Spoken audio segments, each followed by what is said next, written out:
Welcome everyone. Thank you for coming this evening virtually to East Hampton Library's presentation. We have back by popular demand Evan Weiner, journalist, broadcaster, and man of many interesting stories of celebrities from the past. And tonight, discussion on a little slideshow on famous Jewish comics. And without further ado, I'd like to turn it over to Evan Weiner. Well, thank you, Stephen, and thank you for taking time out at dinner time. If you're in Florida, it's early bird, and you might get to see one of these guys at 6 o'clock, which it is here Eastern time. So thank you for being here. That's me. It's Freddie Roman, and that's my friend Max Docelli, who has been on the seas for about 45 years. And Max was, I'll get into it while we are talking, but Max had a pizza place in New Jersey and started out as a comic with Seinfeld and Larry David and Gilbert Gottfried. He wouldn't allow Gilbert Gottfried to go home on the subway in Queens to live with his parents because he thought Gilbert was going to be mugged. He also was with Paul Reiser, who's the first guy to make it, and Carol Leifler. And later on, he drove an underage Eddie Murphy to various Manhattan clubs. Again, he had the car and he was in New Jersey. He was the only one who had the car, which, well, there'll be more stories about that. So anyway, there's Freddie, there's me, and there's Max. And Freddie and I were talking one day, and the late Freddie Roman, and he says, not everybody has it in them to be a stand-up comic. And I said, you're the proof, aren't you? Yeah, shut up. Let me tell my story. Started talking about a guy by the name of Soupy Sales, Milton Suppman, Soupy Sales. And he was telling me, well, before I go on, how many of you, and you can put this in the chat, whatever, how many of you were raised on watching Soupy Sales? I guess I'll tell the joke. Soupy Sales, Soupy Says, and I'm 8 years old or 9 years old at the time. My girlfriend doesn't know how to make an apple pie, but she sure knows how to make my banana cream. I was talking to somebody else about that, and he said, I used to watch that with my mother, and he said, she used to laugh and laugh and laugh and laugh. And he would say, well, what do you mean by that? And she said, when you get older, I'll explain it. But anyway, my point with Freddie here in Soupy, and Freddie brought Catskill or Borscht Belt comedy to Broadway, and that was his first real money-making venture, Catskills on Broadway. But Freddie was talking about Soupy, and he said, love Soupy. I never met Soupy, which is something of a shock to me. His name was Milton Suppman. But everybody told me Soupy was just a great guy to be around, always had a joke, and he was a really, really nice guy. But Freddie was telling me, he said he was a lousy stand-up comic. He was really a lousy stand-up comic. He was great at improv. He was great at sketches. And he was great with that so-called kiddie show, which featured people like Frank Sinatra. William B. Williams was on it. Ted Brown was on it in a skit. Sinatra wanted to be hit in the face with a pie, which he did. But Freddie was the dean of the Friars in Manhattan. He knew all the comics. And he said, Soupy's a nice guy, lousy comic. Soupy didn't die with a lot of money. In fact, he didn't have enough money for a funeral, and Freddie and the Friars Club paid for Soupy's funeral. Here are three Jewish comics. Billy Crystal, a guy in the middle, his name escapes me. I think it's Kaminsky. I think that's what it is, and Jerry Seinfeld. I have a link to Seinfeld. The guy who played Frank Costanza, Jerry Stiller, is my cousin, was my cousin. He wasn't the funniest Stiller, nor is Ben. The funniest Stiller was my grandmother. And because this is a PG talk, I won't tell you the dirty jokes that I heard when I was 8, 9, and 10 years old from my grandmother, Molly Stiller. So anyway, you mailed Soupy $20. Huh? You want to know that story? Sonny Fox, remember Sonny Fox? I'm going to deviate here for a second. Remember Sonny Fox? I was with him about 10 years ago. and we were talking about Soupy and how Soupy got in trouble. And he said it was New Year's Day. Soupy didn't want to work, but had to work. Had about 45 seconds to, about 45 seconds to kill. And so he's got to stretch it out. So he comes up with something real fast. Hey, kids, your mother and father, they probably are still sleeping or a little tired from, having a party last night. So why don't you go into their room, tiptoe in, go into your father's pants and take this out, the wallet. Inside the wallet, you find little green pieces of paper with funny looking men on it. Send those to me and I will send you a postcard from San Juan. Sonny told me they got $80,000, which did not make Metro Media happy. And they tried to fire Soupy on the spot. They suspended him because there was too much backlash to it. And of the 80,000, about 70,000 of that was returned and the rest went to some charity. It's still one of the greatest bits ever on live TV. And that was the Soupy story, which I wasn't going to tell. But Sonny Fox, remember Sonny Fox from Wonderama? And Just for Fun. That's what he did as well, Sonny Fox. And he also occasionally filled in for Bud Collyer on To Tell the Truth. Anyway, so those are three Jewish comics. Billy Crystal, that guy in the middle, Kaminsky, and Jerry Seinfeld. Jewish comics, actors, and writers. 1978, Time magazine claimed about 80% of all stand-up comedians in the United States were Jewish, at the time when Jews made up about 3% of the U.S. The psychologist Samuel Janis told a meeting of the American Psychological Association that Jewish humor is born of depression and alienation from the general culture. For Jewish comedians, comedy is a defense mechanism to ward off the aggression and hostility of others. But let's go back to this guy Kaminsky, Mel Brooks. He said, if they're laughing, how could they bludgeon you to death? Okay, so here are some more. Oh, there's Cousin Jerry with my two kids. This is about 25 years ago. Cousin Jerry, of course, played Frank Costanza on Seinfeld, and he and Ann and Mira were on the Sullivan Show 36 times, and they had two kids. Ben, who was named after Uncle Benny in Brooklyn, who's a stout man who always wore a tie because, well, his initials were BS, and that was his tie club. And the daughter Amy, who's a writer, still trying to make it as a stand-up comic. So there is Jerry with that incarnation of his wig. As he said to me one day, he said, what role you want me to play? I said, I don't know. He said, well, let's go look at the wigs and we'll match it. Anyway, so he is one of the comics actors and writers. 2013 survey from the Pew Research Center, Portrait of Jewish Americans, found that humor is one of the main qualities that 4 in 10 of the nation's 5.3 million religious and cultural Jews say is essential to their Jewish identity. Oh, I get no respect. I get no respect. That's Rodney, Jacob Roy. That's George Schultz in the middle, and another pretty much unknown comic from that time. And George Schultz opened up, I don't know if anybody is from Sheepshead Bay, but if you're from Sheepshead Bay in Brooklyn, you probably know his comedy club, Pips, or Mr. Pips. And George Schultz decided in 1961 that he had enough of the road. He had enough of the Borscht Belt, had enough of running around, and decided to open up his own comedy club in 1962 called Mr. Pips in Sheepshead Bay. According to Rodney Dangerfield, or Jacob Roy Cohn, or Jack Roy, the catchphrase of his act, I don't get no respect, came about due to his rough childhood. Who did it? It's a question worth asking. That's my buddy Max Docelli. We're down in Boca Raton, Florida.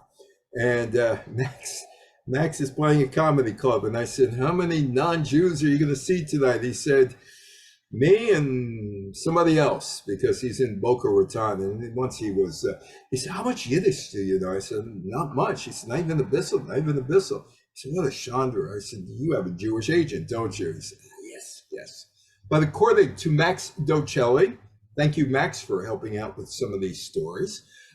Jack Roy, the comic, became friendly with another comic, George Schultz, who became a personal friend and mentor to Jack Roy. Dangerfield also claimed he overheard mobsters using the phrase, "I don't get no respect," during one of his shows, started using it. But you ask comics like Max and others who I know, Jerry Stiller, by the way, when Rodney passed away, his latest wife kept almost everybody from New York away from the funeral because she lost touch. The three people from New York who went to the funeral were Jerry Stiller, Ann Mira, and Robert Klein. Those were the three.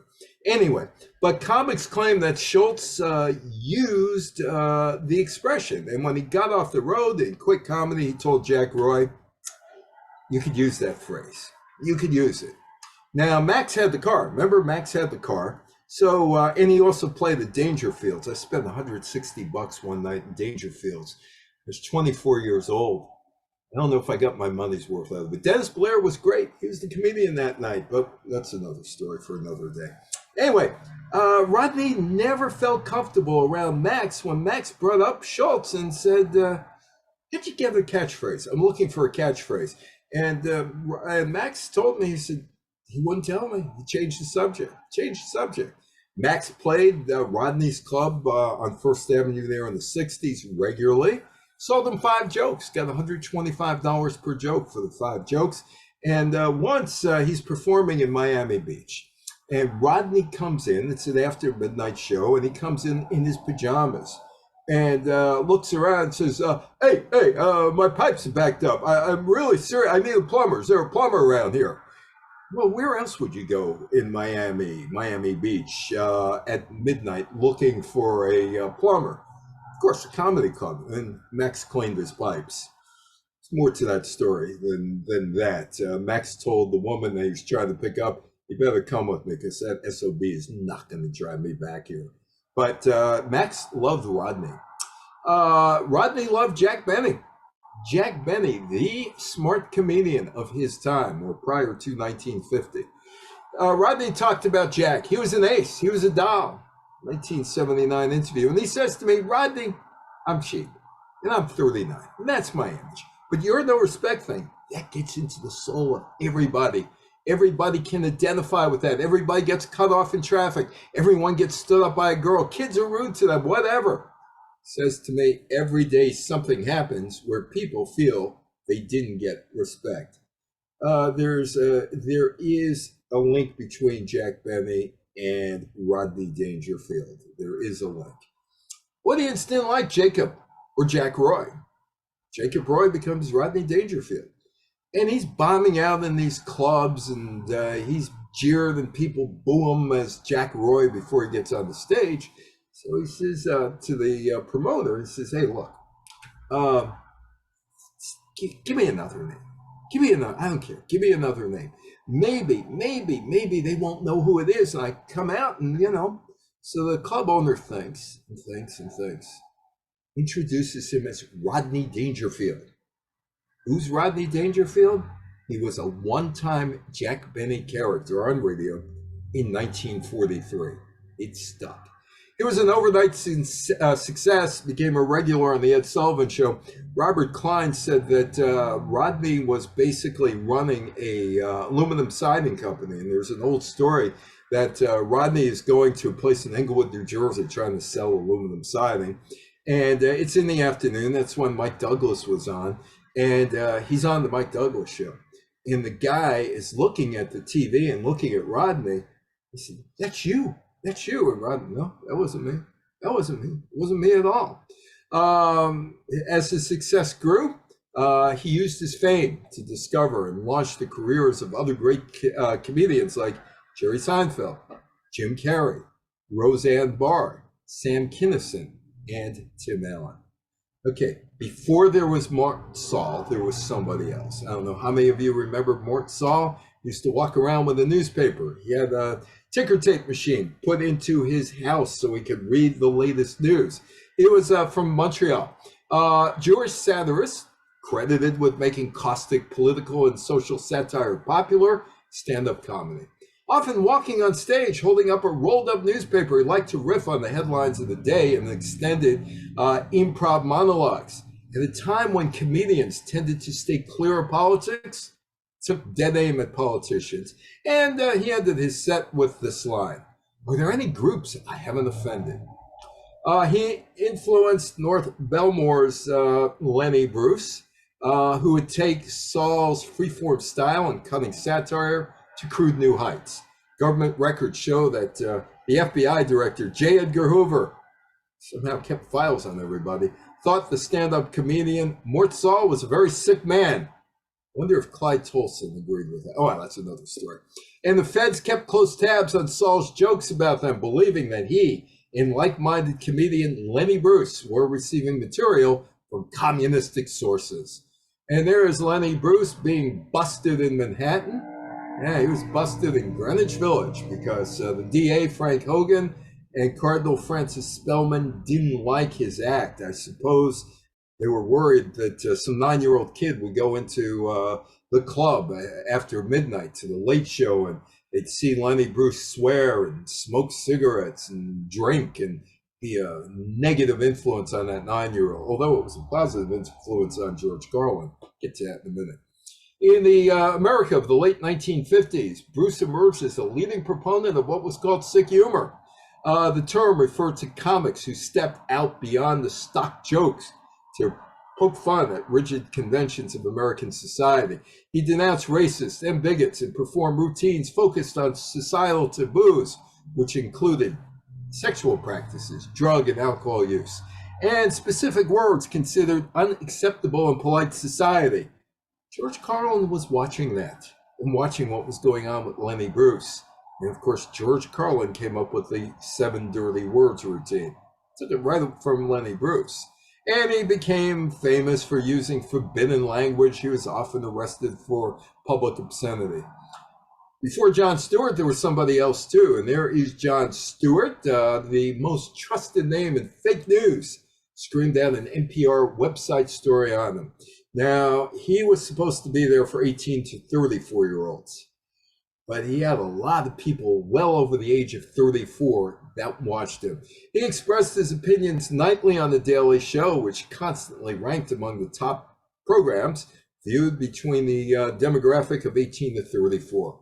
Quick wit, biting satire, he took a once obscure fake news show hosted by Craig Kilborn and made it into an influential voice in American humor and politics. And Stewart, of course, got veterans benefits by shaming politicians in Washington, constantly shaming them, and good for him.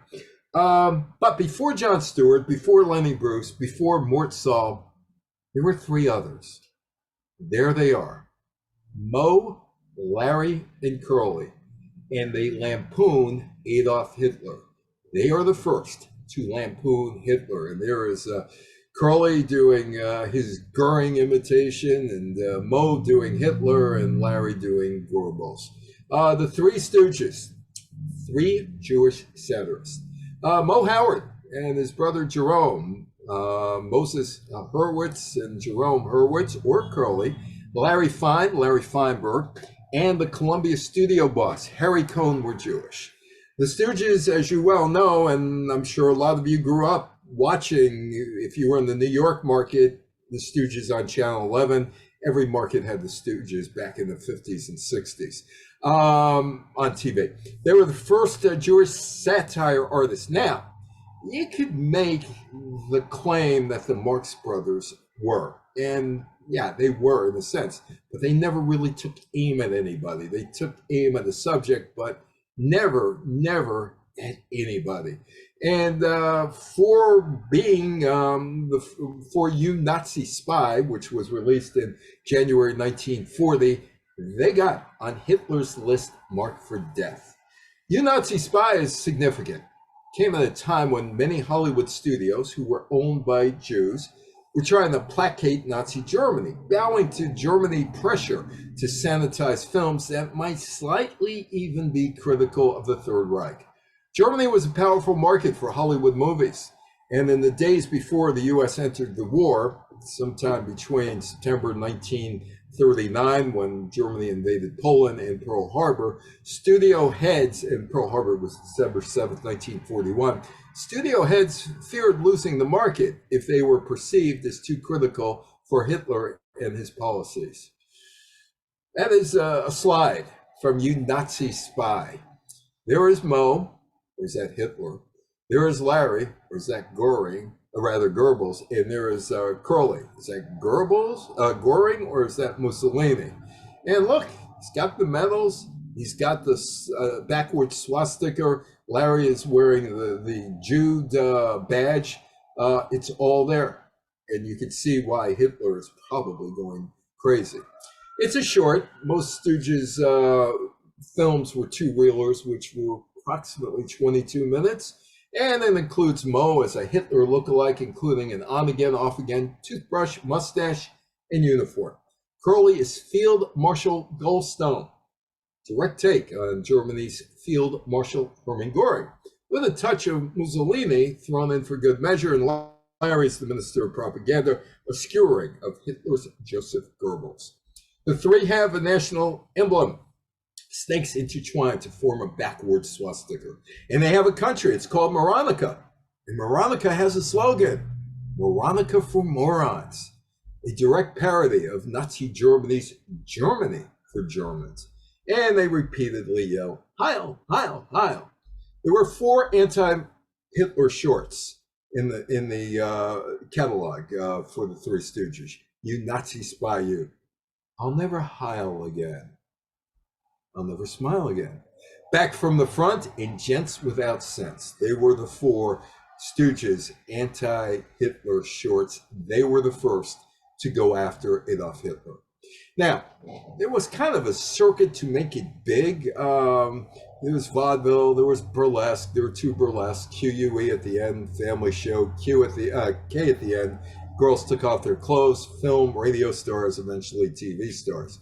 These guys did it all. That is Zeppo, that is Groucho, that is Harpo, that is Chico, the 4 Marx Brothers.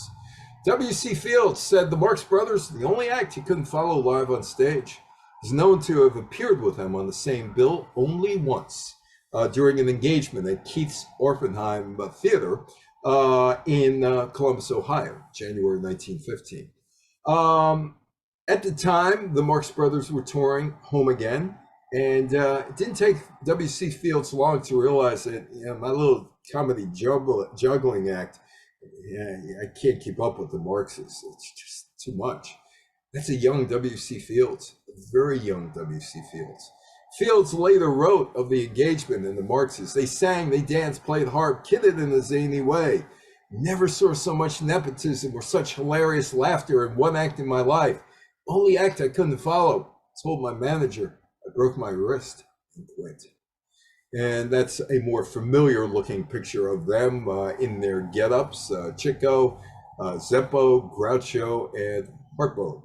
The 4 Marx Brothers, Leonard, Chico, the piano-playing con man with the bad Italian accent. Adolf changed his name to Arthur because of Adolf Hitler. Harpo, the non-talking prankster who could play the harp. Julius, the quick-talking wise guy, and Herbert, Zeppo, the straight arrow. Zeppo would leave the act in the mid-1930s to become an agent, joining his brother Milton, the Marx agency, or Gummo. And there they are again, the familiar guard. By the early 1920s, the brothers were one of the most popular acts in vaudeville. While they were popular with audiences, they were not popular with vaudeville owners and promoters. 1923, the show I'll Say She Is premiered in Allentown, Pennsylvania. One of the reasons they weren't popular with owners or promoters is that if they would argue over money, they would go into their office naked, walk around, sit everywhere, which didn't make the owners too happy, but they made money. So I'll Say She Is premieres in Allentown. They're on the road for a year. It's a well-oiled machine. By the time the show hit Broadway on May 19th, 1924, it was perfected. It became an instant smash. In 1925, Harpo found the right medium, silent movie. He and Zeppo appeared on movie screens for the first time. and didn't require Harpo to ever talk. And there'd be Broadway, and there'd be the films. There's Zeppo and Groucho and Harpo and Chico. Vaudeville. There were about 40,000 working vaudevillians at the height of the business, but only a few were worthy of Broadway. Broadway producers basically felt that audiences would not pay the higher ticket prices for an act that they'd seen in a 25-cent vaudeville show. Not the Marx Brothers. The Marx Brothers made the jump to Broadway and then films. Some of the films the brothers made, including my favorite, Duck Soup, which is a satire, but who's it aimed at? Was it aimed at Mussolini? It was just aimed at whatever fascist dictator they had in mind, or European dictator. Horse Feathers, which is all about the college football industry. And here's a spoiler. It was written in 1932.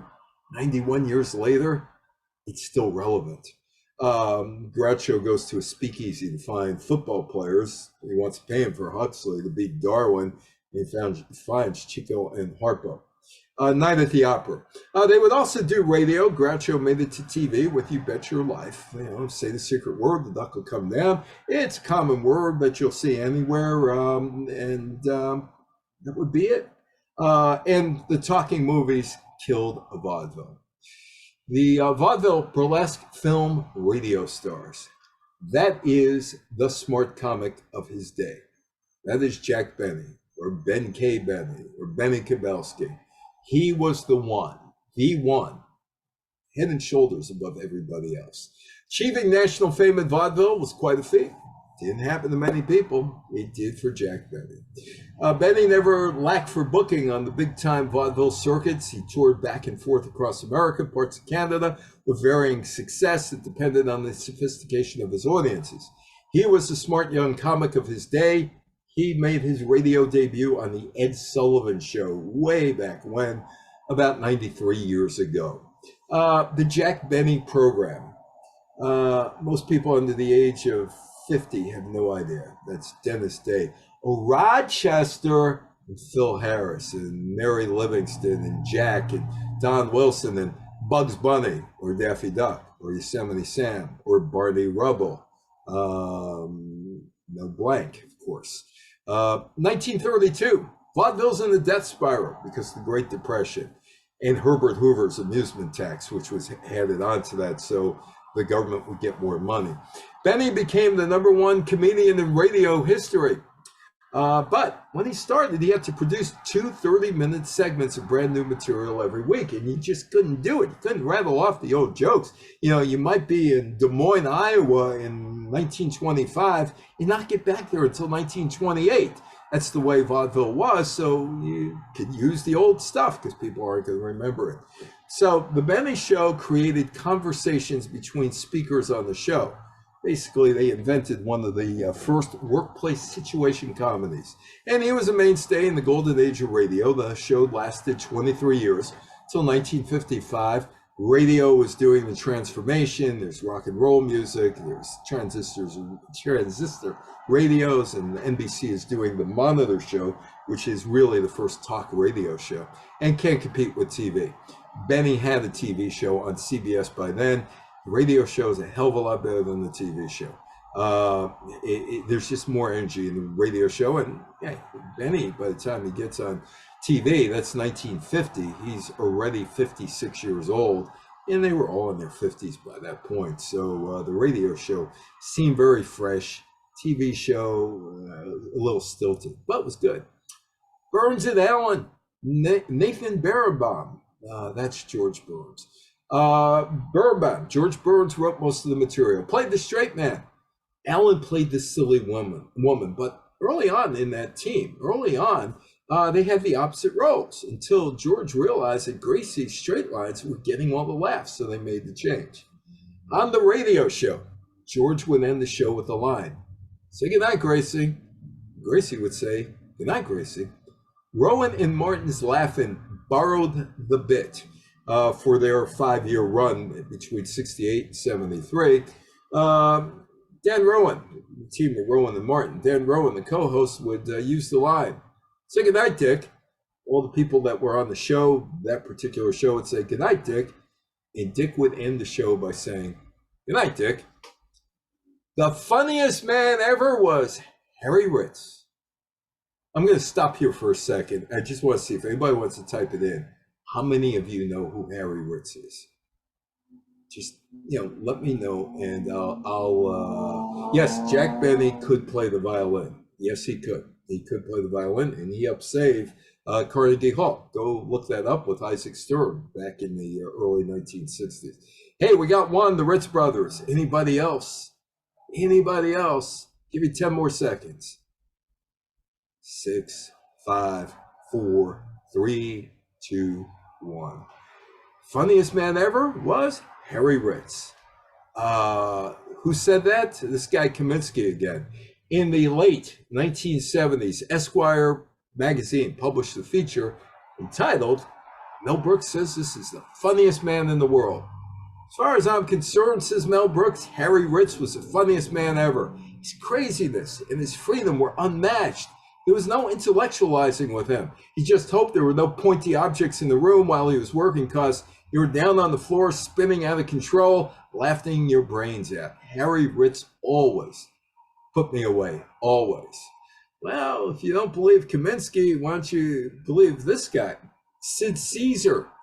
Sid Caesar said of Harry Ritz, "This man gave comedy a whole new dimension. Harry was a great innovator. His energy and his sensibility opened things up for all of us. He had to be the funniest man of his time." And Jerry Lewis. Harry was the teacher. He had the extraordinary ability to deny himself dignity on stage. Harry taught us the only thing that mattered was getting a laugh, whether you did it with a camel or two rabbis humping a road map. Harry spawned all of us. We all begged, borrowed, and stole from him. Every one of us. Without him, we wouldn't be here. And there they are, the Ritz Brothers. And Harry was the star of the Ritz Brothers. The recognition Harry did receive as the top banana among the three Ritz brothers was relatively scant and short-lived. During his heyday, the late 1930s, early 1940s, his particular brand of comedy was not thought of as art. When it came to list the immortals of that period, no one thought to include Harry's name among them. Today, it's very difficult to find anybody under the age of 70 or maybe 80 who's even heard of them. The Impressionists, Will Jordan, who back in the 50s and the early 60s did an impression of Ed Sullivan, pointed out the shtick. Others borrowed from Harry. Danny Kaye, you've heard of Danny Kaye, Russian gibberish. It's Harry. Milton Berle's way of walking on his ankles. Jerry Lewis, cross-eyed and dumb look. Jackie Gleason's "And Away We Go" walk. Everyone's German professor. Now, the Ritz brothers were popular, but not as cherished or revered as the Marx Brothers, and they were considered too lowbrow. The Ritz brothers' brand of slapstick didn't translate to future generations like the Three Stooges. There may be a reason. There were a lot of shorts that fit perfectly into a 30-minute time period that the Stooges did. A lot of them. And the Ritz Brothers, there wasn't very much out there that could go on the early days of TV. I know I watched the Stooges in Channel 11 in New York, WPIX, with Officer Joe Bolton. I'd be switching between Channel 11 and Channel 5. Like the Stooges. Still like the Stooges. Vaudeville, burlesque, film, radio stars. That's Fanny Brice. Fanny Brice built her career on the Yiddish accent and a flair for zany parody. Brice appeared in burlesque and vaudeville, drama, film, and musical reviews, including 9 Ziegfeld Follies between 1910 and 1936. She becomes a star with Baby Snooks, a terrible toddler. She delighted audiences with her thoroughly believable impersonation, complete with hair ribbons, starched pinafore, ankle socks, and Mary Jane. Snooks would lead to Brice to the radio stardom she desired. Now, she passed away in the 1950s, but she was still on the minds of writers and producers, because by the 1960s, there would be Funny Girl on Broadway. It opened in 1964. Barbra Streisand, the sixth choice. She was the sixth choice to be Fanny Brice. That was her card to stardom. Mary Martin was offered the role. She was the first, and she looked at the script, said it's a hit. But you need a Jewish girl. You need a Jewish girl. and they picked Barbra Streisand. They also picked as her Lenny Kazan as her stand-in. I was blanked on Lenny Kazan. I had a crush on Lenny Kazan around 1968. I was 12 or 13 years old, and somebody told me that she was in Playboy magazine then. Actually, I met a guy. I did this talk at the where was I? I was in Roslyn, East Hills, giving this talk at JCC, and he told me that in 1962, Lena Kazan was a speech teacher. She graduated Hofstra at his school because she needed a job. She wanted to be a star, but she couldn't be a star, or she wasn't a star at that point. She needed money, so she was a speech teacher. Stand-up comics. The founders of modern stand-up American comedy include Jack Benny, George Burns, Milton Berle.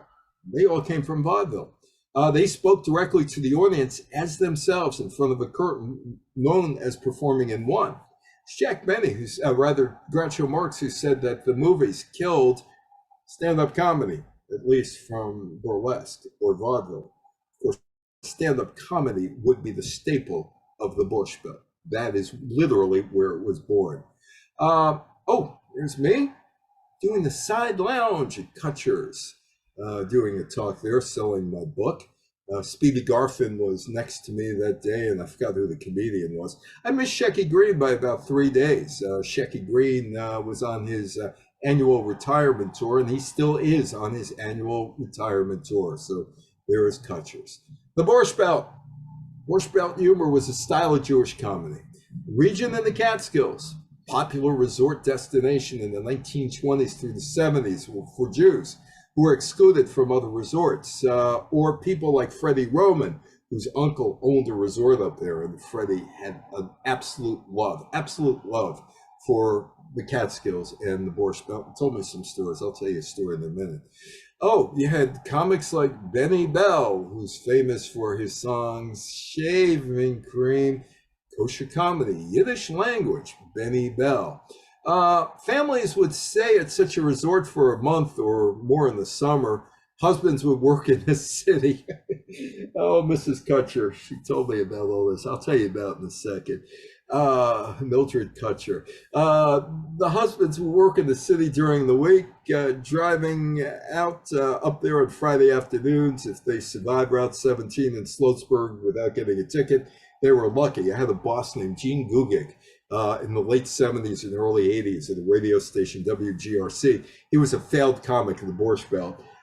He did polio commercials. You might remember the voice for the polio commercial. Anyway, and he's saying, hey, they had one cop. His job was to stop every Jew that was going up to the Catskills in Sloatsburg, and that's how they paid their bills in Sloatsburg. But anyway, there was a constant, getting back to these guys. Mildred, Jerry Lewis tells a story on video, but Mildred told me this story. She said, the husbands, they leave on Sunday night and they go run to their girlfriends in the city. And they think, I'm getting away with something. And she said she used the word stuff. She said, but she didn't realize that the waiters and the busboys and the lifeguards particularly were stooping their wives while they were up there. Jerry Lewis tells the same story, as a matter of fact, from the 40s, and she was telling me this about 15 years ago. There was a constant need to develop fresh material since you'd be performing in front of the same audience every couple of weeks, perhaps. Comedy now transforms into a stand-up of about 40 minutes, thanks to Myron Cohn. And Freddie told me how this happened. The comics were there. They're supposed to be there for 50 minutes or whatever. Myron Cohn lived on New Hempstead Road, in between the towns of Ramapo and Clarkstown in Rockland County. About 3 miles from them, there was Delwood Park, and Freddie Roman lived there, and Mousy Lawrence lived there. Morty Gunty, whose daughter Cheryl worked with me at WGRC radio, was there. Pat Cooper and Sal Richards, Dick Capri, who's still out there doing whatever Dick Capri is doing, and others. And what Freddie told me was Myron. Oh, by the way, Myron didn't have to work. When the Palisades Parkway was built, they needed the land on Myron's property. Myron held out. He got a fortune of money, quit being a schmata salesman, a clothing salesman, and decided, I could do this comedy stuff, but only in the Catskills New York, Miami, or Las Vegas. He didn't want to be bothered doing it anywhere else. You haven't lived until you went to Myron's house and he opened the door. I'm doing an interview with him and he's there in his smoking jacket or his pajama, whatever it is. And he looks at you and says, you ain't Johnny Carson. You're just doing a radio show. Come in, make yourself at home. Anyway, what Freddie said that Myron used to go to the eastern part of the Catskills, do a show at 8 o'clock. You tip the band leader $10, strike up the band in about 40 minutes. His car was parked behind the stage. He zip up to the other end of the county. 10 o'clock show, he'd get there. He'd tip the band leader again, so it cut it down to 40. And he'd go to the middle of the county to do a midnight show. $500 for the night. Big money back then, $500 back in the 1950s. Myron's one of the guys who transformed it into 40 minutes. And the comics, Jackie Mason and George Burns and Mel Brooks and Rodney Dangerfield and Don Rickles, Woody Allen and Buddy Hackett and Carl Reiner and Sid Caesar and Lenny Bruce and Joan Rivers, hey, a woman, Milton Berle and Alan King and Jerry Lewis and Joey Bishop and Henny Youngman and Zero Mostel, another woman, Jean Carroll, and Phil Silvers, and Myron Cohen would perform. Mrs. Kutcher, by the way, I spoke at Kutcher's because of her grandson, Mikey Gilberg, who saw me speak at SUNY Cortland, said, Grandma, you need to have him here. I didn't even think he was paying attention, but he was. And that's how I ended up at Kutcher's. Howie Mandel and Jerry Seinfeld, according to Mrs. Kutcher, probably the last of the Borscht Belt comics. There's Myron, America's funniest storyteller at his best. He had the patience, it was worth the payoff. The predominantly the comedians of the Tony Fields was there too. You're absolutely right, Nita. Tony Fields was there. Toady Fields, I'm sorry. The predominant comics of the Borscht Belt developed a brash gag style filled monologue that played on comic tropes like the bossy mother-in-law. Oh, I'm sorry. I had one of those for 33 years. I'm getting flashbacks of her sitting in the audience while I'm doing a talk and giving me the cutthroat sign. I'm sorry about 33 years. 33 years and the henpecked husband. That was it. Don Rickles. He was another guy who graduated from the Borscht Belt. Don Rickles wasn't the first insult comic. Tradition goes back to the likes of Jackie Leonard, who once introduced Rickles as a man who's been doing my act for about 12 years now. Rickles was an actor. That's what he was. He was an actor. I know some people who knew him. They said that separate what you see on the stage, he was really a very, very nice, warm-hearted guy. He was not bad at all, except he insulted you. And he delivered his lines with a frantic depression that hinted at his own frayed bundle of insecurities. My whole act is attitude, the attitude that makes the jokes. Like I'm talking to you now. I'm getting a little bit fed up with the whole thing, you hockey puck. The 2,000-year-old man, Carl Reiner and Mel Brooks. Carl Reiner, you knew Jesus. I knew Jesus. He used to come into the restaurant. They never ordered anything. He and 12 other guys never ordered anything. They give them a little water so they could go back into the desert. 2,000-year-old man is a comedy sketch created by Carl Reiner and Mel Brooks in the 50s, publicly performed in the 60s. Brooks played a 2,000-year-old man interviewed by Reiner in a series of comedy routines turned into a collection of records and performed on TV. Mel Brooks wrote The Producers, which is my favorite movie, that and Duck Soup. And he also stole a lot from Warner Brothers cartoons, but I'm not going to get into that. And parts of Blazing Saddle. There is a joke in Blazing Saddles that comes right out of the Warner Brothers cartoon canon. Carl Reiner created the Dick Van Dyke Show, the character Buddy Sorrell, played by Maury Amsterdam. Thank you. Tell him. Yeah, please tell him. Anyway, the character Buddy Sorrell, played by Maury Amsterdam, who is good friends with my friend Bob Block, and I'm going to tell you about Bob Block in a few minutes, in that show was based on Mel Brooks. Women had a difficult time being comics, very difficult time being, Well, if you look like him, you can understand that. Jerry Lewis comments about women comics. 75-year-old Jerry Lewis at the U.S. Comedy Arts Festival in Aspen, Colorado. 2000. Q&A conducted by Martin Short, and Lewis was asked whether he liked Lucille Ball. His response: "A woman doing comedy doesn't offend me, but sets me back a bit. I, as a viewer, have trouble with it. I think of her as a producing machine that brings babies into the world." 13 years later, bar mitzvah anniversary, right? No. 26, 39, 52, 65, 78, not 88, 91. Anyway, at the Kansas Film Festival, Lewis said about women comics: "It bothers me. I can't sit and watch a lady diminish her qualities to the lowest common denominator. I just can't do that."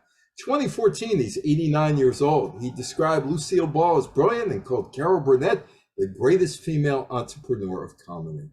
John Lovitz, remember him from Saturday Night Live and The Critic, John Lovitz.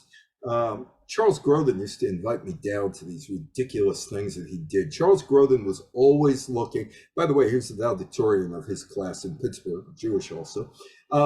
Anyway, he used to do these readings. He wanted to do a Broadway play, and Lovitz was there that night. My wife, who sung opera and was on Broadway, was singing along with Grodin, and Grodin had enough of her. He stopped singing. He said, "You're going to do all the singing from here on in." It was based on the song "Cherish." You might remember that song from the 1960s.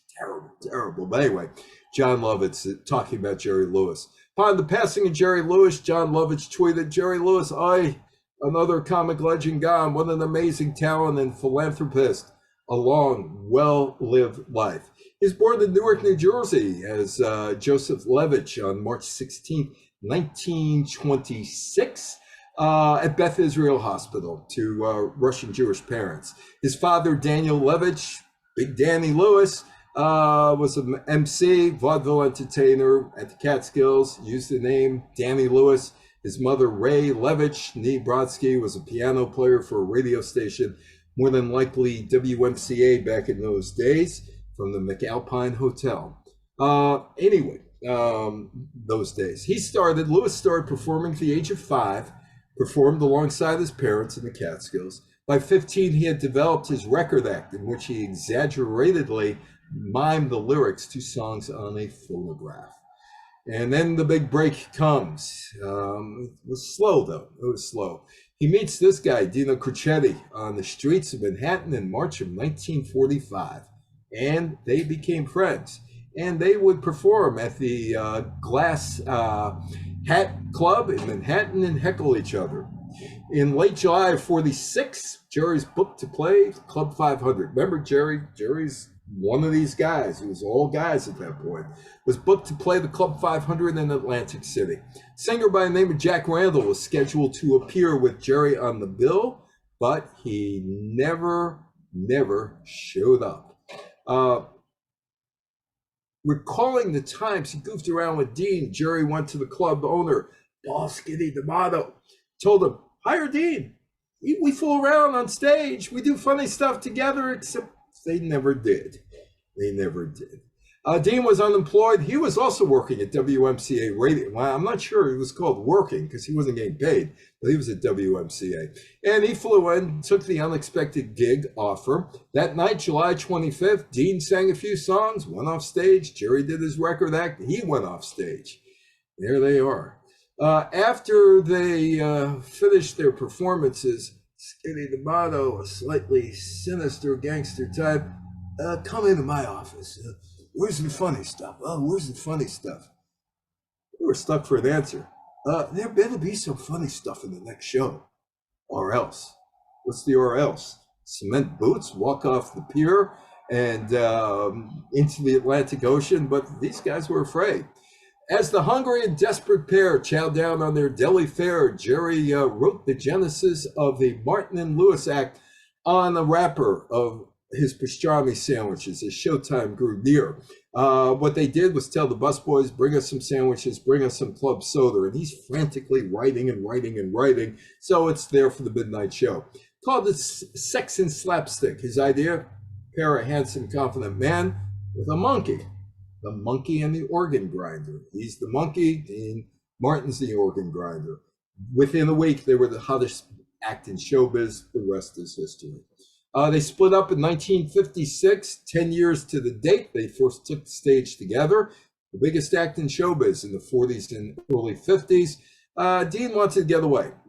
Jerry was exerting too much control over their work and basically said, I'm going to a solo career. And Jerry claims I broke up the act. Dean worked desperately, and I felt guilty of not seeing it sooner. Jerry had some success after the breakups, Nutty Professor. Dean Martin had a more successful career, did records, movies, appeared in Las Vegas, had a very successful TV show. Jerry kept making movies and movies and movies. He invented video assist, a device widely used in movie production today, referred to as Video Village. But it's the MDA, Muscular Dystrophy Association, that kept Jerry Lewis relevant. Since committing himself to finding a cure for muscular dystrophy, he helped the organization turn muscular dystrophy into a household term. As the national chairman of the MDA for more than 5 decades, he dedicated himself to fight the muscular dystrophy to the fight against muscular dystrophy with an annual telethon, raised billions of dollars. He also reconciled with Dean Martin on the 1976 telethon, except he was on the Eddie Fisher show when Dean Martin heckled him in 1958. And they were seen together in 1961 in Las Vegas, and their kids were friendly with one another. Well, here it is. It's the Labor Day telethon. It's 1976, and Jerry asks Dean, still working? Frank Sinatra's intervention. Listen, I have a friend who loves what you do every year. Who just wanted to come out. Could you send my friend out, please? Here they are, folks. Beam Sinatra, mic in his right hand, left arm draped on Jerry's shoulder. You son of a bitch.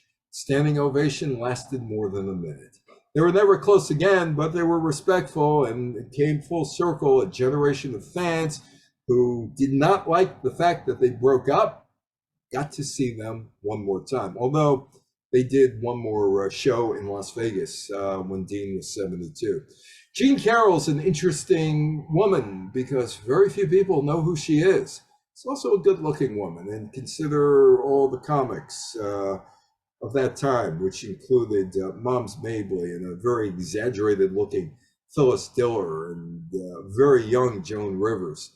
Jean Carroll was one of the first women to make it as a solo stand-up comedian. Celine Zelig was born in 1911, came over to the U.S. in 1912. She began her career in vaudeville, performing as a duo with her husband, Buddy Howe. But she hit the big time as a solo performer in the 1940s. He went off to fight the war. He came back. He was her manager. She made her first TV appearance on Ed Sullivan's Toast of the Town, 1948. She appeared on The Sullivan Show more than 20 times. She even had her own TV show. It was called Take It From Me, and it starred Alan Corney and Lynn Lorning. Okay, no problem. Anyway, getting back to the show. It only lasted 11 episodes on a very, very weak ABC network, which was owned by Paramount. But she did well on the show, at least according to critics. And the show, bear with me for 1 second. It was on in 53. Take it from me.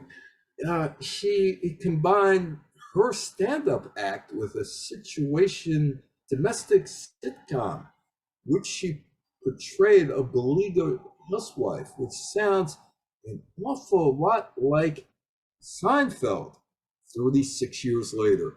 The show never got a sponsor. It was gone by January of 54. But she was a big deal. There she's currently Paramount, New York, nation's #1 comedian. Perry Como, Chesterfield Supper Club. Sullivan, Toast of the Town. Milton Berle, Texaco Star Theater. Jackie Gleason's Cavalcade of Stars. She was around. She was on a lot. Your shows as well. Jean Carroll wrote nearly all of her own material. She found her humor in the stuff of everyday experience, clothing, shopping, social life, and family. In her day, though, the world of stand-up comedy was thought to be no fit place for a woman. Oh, there were some female entertainers before her, but few specialized in social nightclub acts. She was attractive. She was good looking. She appeared alone on stage in a shimmering evening dress, dripping with diamonds and mink. But her monologues, Ellen King could have done her monologues, or a whole bunch of other Jewish Borscht Belt comedians. They were about being driven crazy by a spouse and children, and it confused the audience. How could a good-looking woman with a mink and diamonds be upset? She was a radical in her day, lone woman with a microphone and an audience at her command. For a female comic to wield that sort of power was unheard of then, especially in the smoke-filled universe of nightclubs. And she would set the stage for women like Phyllis Diller and Joan Rivers and Toady Fields. She was the trailblazer. And it's thought that Mrs. Maisel is more about Jean Carroll than Joan Rivers, or a combination of both. But those two women are supposed to be the prototype for that show. Okay, there's Bob Block. Bob Block is the father of pay TV in the United States. Me in the middle, and a guy named Frank Carney, who was a cable TV executive. Bob Block in the 1950s had a comedy club in Milwaukee, and he also did marketing and advertising for a small little store in Milwaukee called Kohl's, Kohl''S. You know them today as all over the place. Anyway, Bob Block was good friends with, as I said, Maury Amsterdam and also Henny Youngman. There were 44,000 TV sets in usage in the U.S. in 1947. And NBC TV decides, let's put the Texaco Star Theater on television instead of radio. And Henny Youngman's offered the chance to host the show. But he was committed to give a royal performance in London for Princess Elizabeth and the Queen Mother, and that caused a conflict. Now, I'm going to ask you, if you want to answer, you have a choice. 44,000 TV sets in the United States, most of them in New York. Nobody knows where TV is going. But you have a sure thing, the royal show. What would you do? Would you have done the royal show or tried out for a TV show that may never pan out? I'll give you 10 seconds if you want to answer that. Because if I go over 10 seconds, I got to pay North Griffin a fee. So for the Think Music. Okay, time's up, pens down. Henny did the royal show. Burl tried out for the Texaco Star Theater, got the gig. Henny became very bitter about his fate. Burl thrived. And you could trust your car to the man who wears the star. That's the Henry Ford Museum in Dearborn, Michigan, with a mock-up of a Texaco gas station. And there is Uncle Milton. Texaco Star Theater was largely credited with driving American television set sales. The number of TV sets sold during Burl's run on the show was said to have grown from 500,000 in 1948, his first year on the tube, to 30 million when the show ended as the Milton Berle Show in 1956. Texaco Star Theater was the highest rated television show of the 50-51 TV season, first season in which Nielsen ratings were used. I met Milton Berle once, 1986, when I was working at NBC.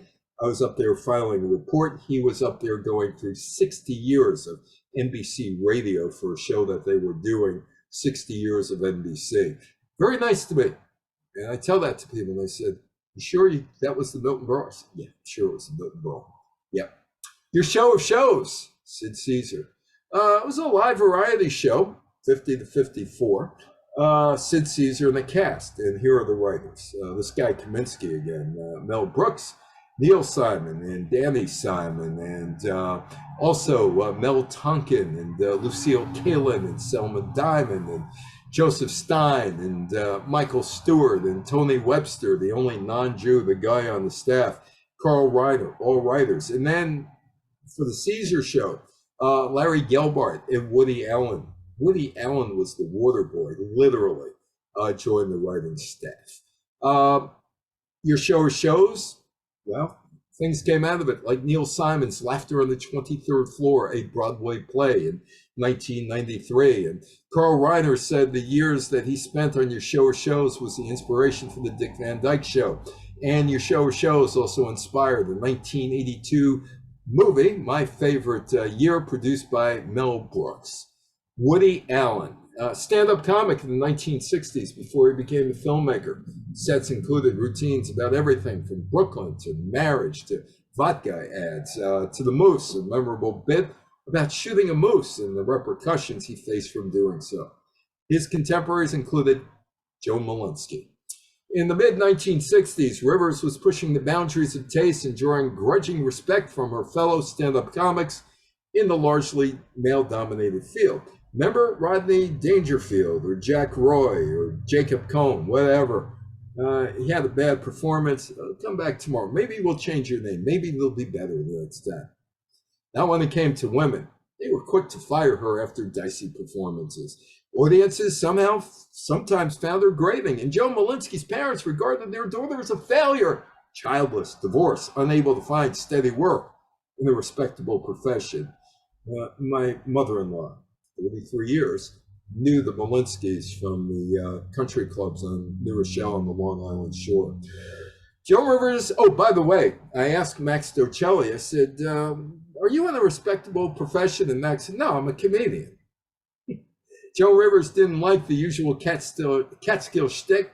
She did play the Borscht Belt looking for something else, and she found it. Lenny Bruce, the comic, social critic, satirist, screenwriter, open, freestyle, critical form of comedy, satire, politics, religion, vulgarity. He was arrested in New York City in 1964, sent to the halfway house, and he was pardoned well after his death by the governor, George Pataki. There is Lenny Bruce. Well, he paved the way for future outspoken countercultural era comedians. And it was Bruce's straight to the core Frank style that inspired Rivers to shift from canned scripted performance to open discussions of her private life, ranging from an abusive childhood to making fun of her looks and lack of domestic abilities. Here's Johnny. Da, da, da, da. Her big break, February 17th, 1965, she made her first appearance on The Tonight Show with host Johnny Carson. Rivers credited the episode to be her breakthrough. Carson said to her, on the air, you're going to be a star. Following this appearance, she became a frequent guest on the program and a friend of Carson. Johnny was one of the two guys who could make or break your career in the 1960s. The other, Ed Sullivan, who walked into the Copacabana one night. Toady Fields is performing. He hires her right on the spot to be on his really big show.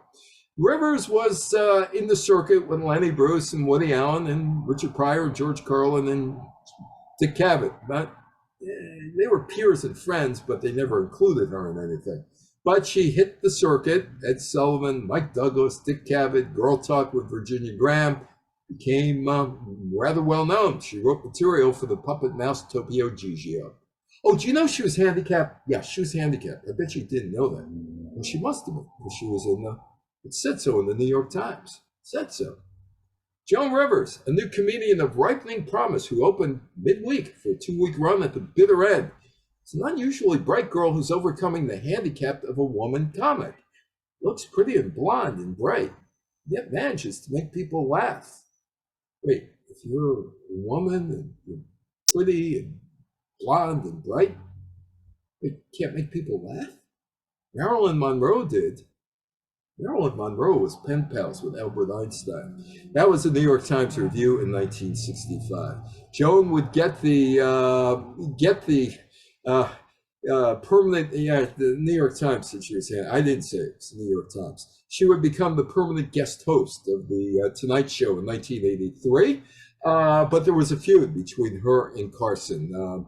She never spoke to Johnny Carson again after she started her late night program on Rupert Murdoch's Fox TV, the first show on Fox, on October 9th, 1986. Johnny was the first person who said, yes, she had talent. Yes, she's funny. He was the first person in power who respected what I was doing and realized what I could become. Handed me my career. The problem, 1985. NBC thought that Johnny was going to do 2 more years and leave after 25 years. He got the 2-year deal. Joan only got a 1-year deal. So she was kind of up in the air as to what was going on. And then she found out that there were 11 people on the list to replace Carson, and she wasn't one of them. First person I called was Johnny. He hung up on me. Never ever spoke to me again. Then denied that I called him. Couldn't figure it out. See him in the restaurant. Go over and say hello. He wouldn't talk to me. She was blacklisted from The Tonight Show until 2014. Both Jay Leno and Conan O'Brien upheld the ban out of respect for Johnny. Carson could make or break your career. That's a guy named Wayne Cotter, who's from Riverdale, New York. Wayne Cotter was one of the last to ever be called to the couch. And Johnny, he made it. He went on to appear regularly on many shows, including Politically Incorrect with Bill Maher, hosted his own show on Fox, Comic Strip Live. He owns a comedy club in Philadelphia, lives in Wilmington, Delaware. And I bring him up because I bring her up, Elaine Boosler.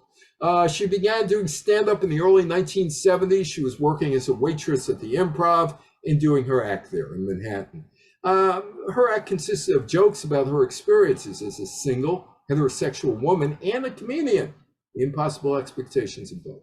One such joke was her take on the sexual double standard. Men want you to scream, you're the best, while swearing you've never done this with anyone before. A guy who was on Seinfeld, who I know, Brian Bradley, told me Elaine Boosler was one of the nicest people you would ever want to meet. She gets to The Tonight Show. It took about 7 years. Helen Reddy is the guest host. She performs well. And the bookers say it's time to bring her to the big time when Johnny is here. But she had to do hacky self-depreciation material. No. Carson reportedly told his comedy booker after that, I don't ever want to see that waitress on my show again. 8 years later, she filmed Elaine Boosler, Party of One. It's untouched for a year. Eventually, there was new management at Showtime, and the special aired in 1986. According to Boosler, only after one executive's wife pressured him into buying it. Maybe she read about Greek women during the wars way back when. The special was a success. She went on to produce 3 more specials for Showtime over the next 5 years. Roseanne Barr probably stole Toady Field's act, if you think of it. 1985, she's on Johnny's show. She joked about her status. She was a housewife, called herself a domestic goddess. Recurrent shtick. Her weight, I'm fat. I just thought I'd point that out. Debuted her impression of Barbra Streisand. There are 2 people, well, a lot of people watch the Carson show, but 2 very important TV people watched the Carson show. She was invited to the couch. Marcy Carsey and Tom Warner. Tom Warner is now one of the owners of the Boston Red Sox. And they're looking to do a comedy series about a working mother. Chose Roseanne Barr as the person to bring that character to life. Roseanne premiered on October 18th, 1988. The 5 dirtiest women in comedy were all Jewish. Patsy Abbott, Goldie Schwartz recorded 2 albums, Suck Up, You're Behind, and Have I Had You Before? In her nightclub act, the brassy and sexual Abbott pushed back on the culture which insisted that women's roles were solely as demure mothers and housekeepers. On Yiddish songs, when she sang about domestic matters, the point was either scatological, sexual, or simply to make a gratuitous English Yiddish vulgar pun. Belle Barth, the customer comes first. I could blow the whole network with one word. Annabelle Salzman, a bawdy comedian who inspired Bette Midler. She avoided trouble most of the time with the law by delivering some of her most wicked punchlines in Yiddish. She was on the vaudeville circuit, did impressions as Sophie Tucker and Al Jolson and Gypsy Rose Lee in the 30s and 40s, but she went to raunchy comedy in the 1950s and made it big. She recorded a number of comedy albums, most notably If I Embarrass You, Tell Your Friends, and performed in New York, Miami, Las Vegas, Los Angeles. Occasionally too drunk to tone down her act, she was arrested Miami Beach, 1952, the winter. Who was in Miami Beach in 1952 in the winter was going to see a Jewish comedian? New York area Jews. With the Vice Squad, somebody knew Yiddish. They busted her. Obscenity. Fined her $25. Ruth Wallace, boobs. Silicon is a girl's best friend. Actually, I've been listening to Ruth Wallace's stuff, and it's risque, even by 2023 standards. Ruth Shirley Wall from Brooklyn began her career. She was legit. She was with Isham Jones and Betty Goodman's road tours, but she decided by the 1940s she's going to do double entendres, which she wrote herself. She arrived in Australia for a tour, and customs agents seized her records. They were obscene. Rather than ruining her career, more people came out. My old Facebook friend, the late Rusty Warren, more knockers up. Eileen Goldman, she was so outrageous. She was banned from radio and TV in the 1960s. Knockers up. Put your shoulders back. Let's see those knockers up. Title track is a march-like ditty that can be taken as a pre-women's movement affirmation of female pride. National Organization of Women came in 66. This came in 1960. Well, not on radio, not on TV, but somehow she sold 4 million records. They were party records, too vulgar to be played on radio. Eileen Goldman, Rusty Warren, studied piano at the New England Conservatory of Music, graduating around 1954. She spent her first free summer entertaining in small lounges. She even taught there, and her musical mentor was Arthur Fiedler, conductor of the Boston Pops. Pearl Wolf, or Pearl Williams, she's doing what comes naturally. One night, 1952, a heckler was constantly telling her, "Get off the stage, your jokes are horrible." And she said to him, "Oh." The audience howled. She became a hit. She released 9 best-selling party records during her career, but they were not welcomed in the Catskills. Not at all. They were as dirty as Buddy Hackett or Tubby Boots, but they were women. They were not welcome. They played Miami Beach, New York, Toronto, the late night slots. The crowds were drunker. They were rowdier, open, having a good time. Patsy Abbott had her own club in Miami Beach called Patsy's Place. Barth and Williams played smaller rooms at noted hotels like the Fontainebleau or New York nightclubs, a string below Latin Quarter or El Morocco. And Barth even played Carnegie Hall. Well, we're going to end here with 3 comics. There's Larry David. There's Jerry Seinfeld. Seinfeld almost never made it to TV. It was too New York. It was too Jewish. Screened for 24 NBC executives, and while most laughed, one of them, the late Brandon Tartikoff, wasn't so. Called it too New York, too Jewish. Before its airing, it was shown to a test audience of 400 households and given extremely negative reviews. Warren Littlefield, the second in command in NBC's entertainment division, would later recall, in the history of pilot reports, Seinfeld got to be one of the worst of all times. But it made the air on July 5th, 1989, didn't do too poorly, second in its time slot, and NBC picked it up for $89.90 as the TV critics responded positively to it. By the way, Jerry Stiller was not the first Frank Costanza. He was played by another actor, and apparently was terrible. So they brought cousin Jerry in, and they told him, "Well, play it this way," and he did. And then he said to Larry David, "Look, that's why I got fired from the last show. That's why you fired the last guy. Let me do it my way." Well, his way was the Stiller way, loud and obnoxious. That was the Stiller family, loud and obnoxious. And by the way, while I'm dropping names, my aunt, Pearl Berkowitz, was the chief of staff for Bella Abzug. And on the other side of the family, Stella Adler, the Stella Adler Acting School. She had Robert De Niro and a whole bunch of others. As my daughter said to me one day, we come from the first families of the Yiddish theater between Stella Adler and Jerry Stiller. So NBC picked it up. The TV critics said yes. The show was different, said Preston Beckman, who was the head of NBC's ratings research at the time. Nobody had seen anything like it. It wasn't unusual for poor testing shows to get on the air, but it was very rare that they became big hits. And we close with this guy, Billy Crystal. And he's reprising a role that he did in the movies.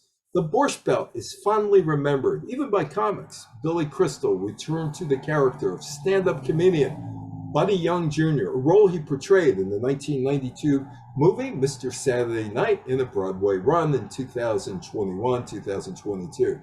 Co-wrote, directed, starred in the film comedy about a Borscht Belt comedian, possibly Shecky Green, whose abrasive ego eclipses his success and alienates his family. Now, Billy Crystal was on Broadway prior to this, but this is his musical comedy debut at the age of 74. After a long career in movies. This is for what it is worth section. There's Amy Schumer, Sarah Silverman. How do comics deal with anti-Semitism today? Because it's out there. Jewish comedians are tackling hate on stage and on social media.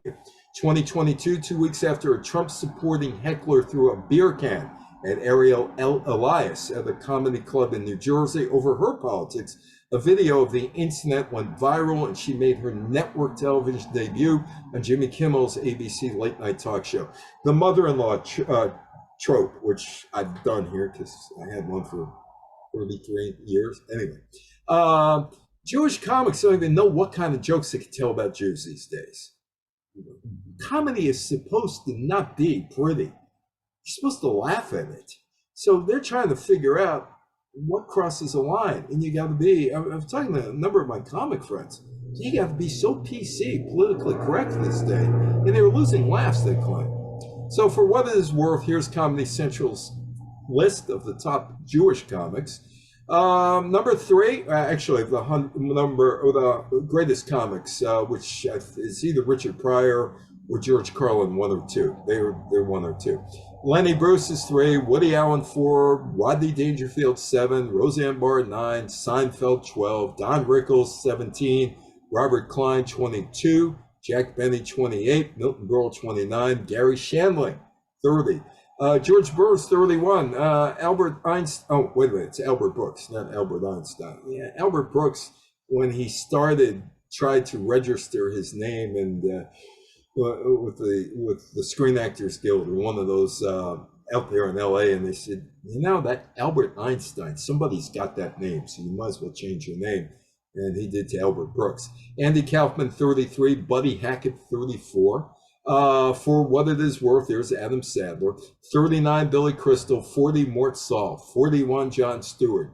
44, Joan Rivers. 45, Richard Lewis. 46, Adam Sandler. 47, Penny Youngman. 51, Louis Black. 53, David Brenner. 55, Alan King. The late Gilbert Gottfried, 59. 63, Jackie Mason. 64, Richard Belzer. 66, Shelley Berman. There's Red Buttons. They never had a testimonial for him, although my friend Shelley said they did.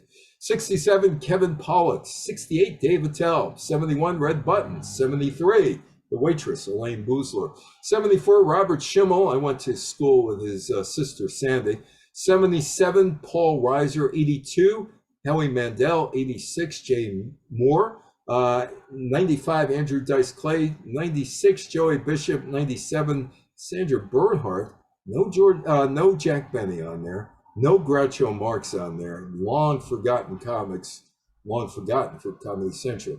But 39 of the top 100 comedians of all time were Jewish. Many Jewish comics performed at the Catskills, and they were probably as funny as the people on the list, but faded into oblivion, like Mickey Katz, Joel Gray's father. And Groucho Marx once said that Bud Abbott was the greatest straight man in comedy.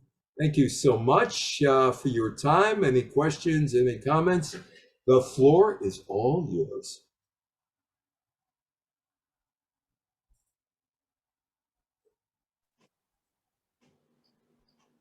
Thank you. You made me go back. You made me go back a long, long time. Okay. Who's that?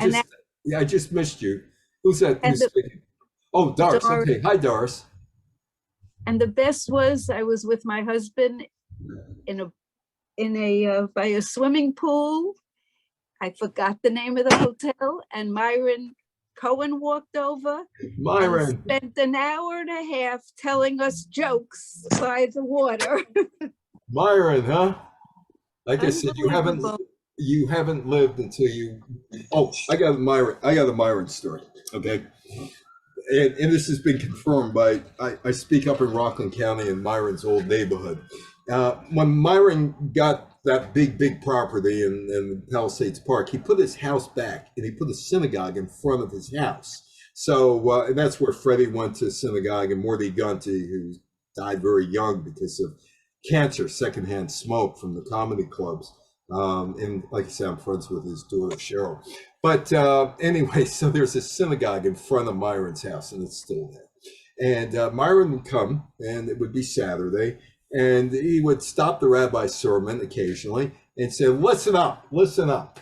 I paid for this kiddush here, so I want all of you to eat. But you got to eat between 12 and 1 o'clock because you can't use that driveway. I need to get out and somebody's coming in. So you better eat. You better eat. And a couple of people have confirmed that story for me because the old timers who I speak to up in New City, who didn't live in Delaware Park but went to the synagogue there, said that Myron would come in occasionally and reprimand them that they better eat or else. So you haven't lived until you've seen Myron. And Jackie Mason lived on the east side with part of his family. And my father lived on the same block. They all were like either rabbis or going to be. Yeah. And well, Jackie decided he was not going to be one of them, even though his father wanted him to be. His brother was I don't know how many non-Jews we have here, so I don't know how to explain this. Moyle, which reminds me of Warner Wolf. I'll give you a Warner Wolf story in a minute.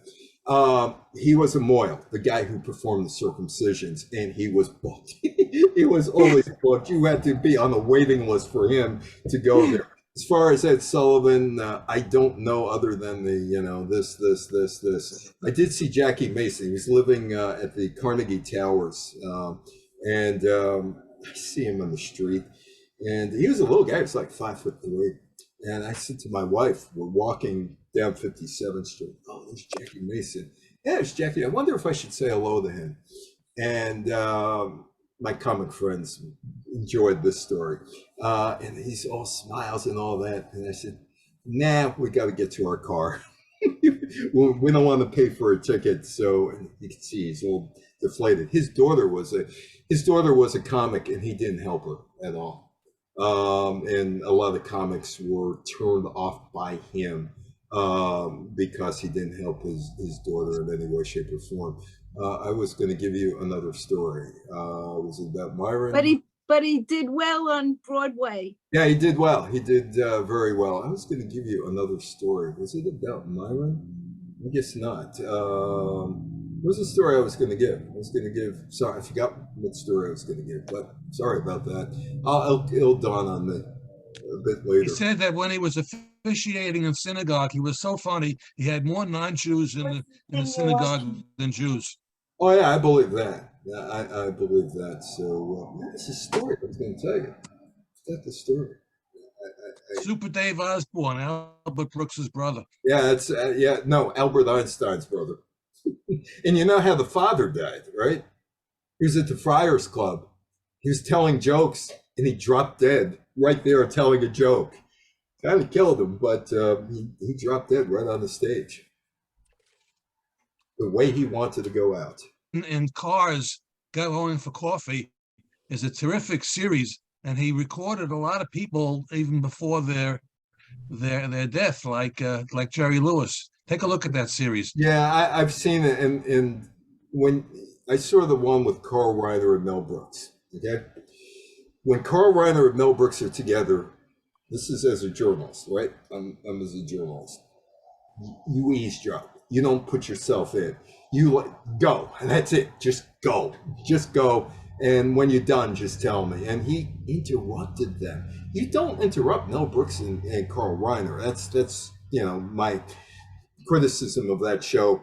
If you got Carl Reiner and Mel Brooks there, and they're just going out there telling stories, you sit back, and when they're done, say thank you and leave.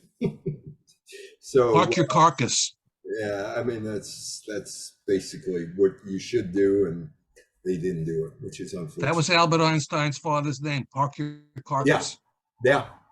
So and was Mary? I think somehow Mary Lou Henner is related to them somewhat.